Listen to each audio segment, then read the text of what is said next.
Yeah, well, good morning again, everybody. And yeah, a bit of a longer week and a longer break here. And I think we've talked about that a little bit just from a scheduling standpoint. But coming off the game Friday morning, I thought that was a fun environment. It's definitely a different type of energy and excitement when you put 8,000 plus kids in the Coliseum, but I think our players fed off of it, and we didn't play very well a year ago in that game, so we had talked about wanting to be a little bit better.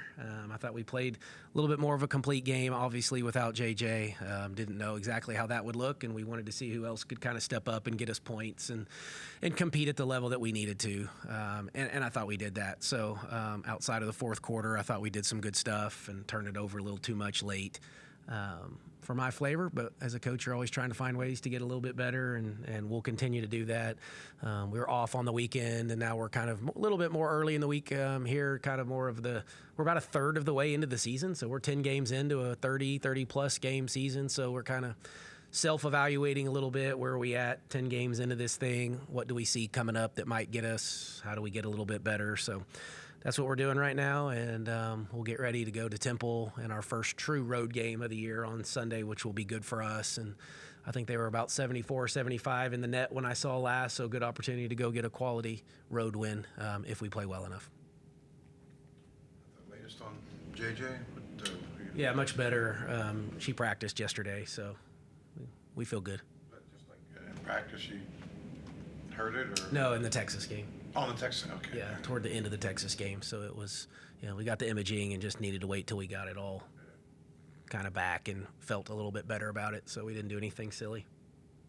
You mentioned the net. It's probably a little too early to be agonizing over it, but when you're trying to make up your schedules, are you looking a little bit at that for your non-con, or is it more on what you feel like your team can handle, what your team needs in order to develop? Yeah, no, definitely both. No, we go through the net with every team. We go through who they have back, even if we know who they've gotten through the portal, if it's that late into scheduling.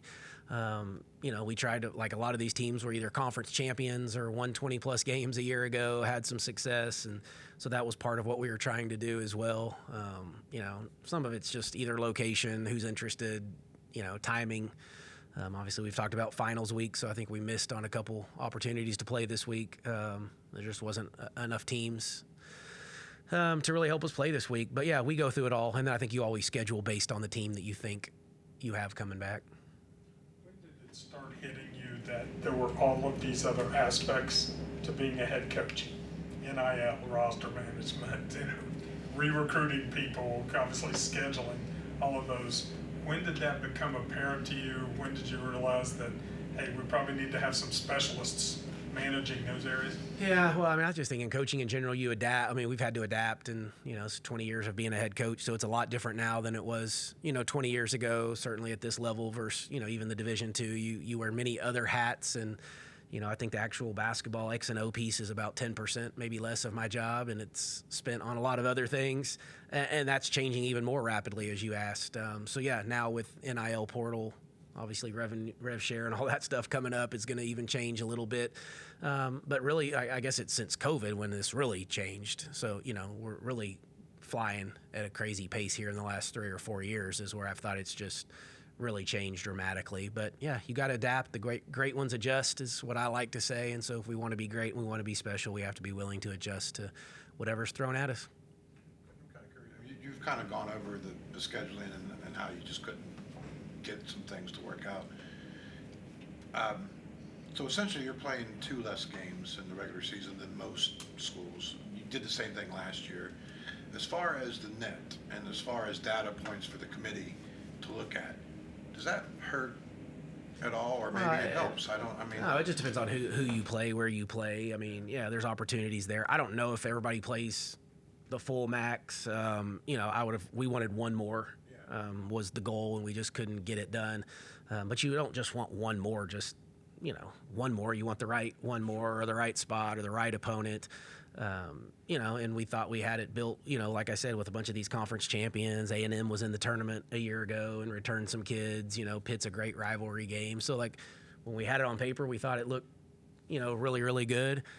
We need all the teams we've played to go get as many wins as possible to make it look a little bit better. I mean, our net looks good right now. A lot of it is based off of efficiency and how you win and score and, offense, defense, those types of things. So I think the computer looks at it and it looks pretty good for now. We will have opportunities within our league to improve the resume and get quad 1, quad 2 wins, those types of things. So I think it's still in front of us. I don't know if the schedule's worked out as well as I had hoped it would when we put it together.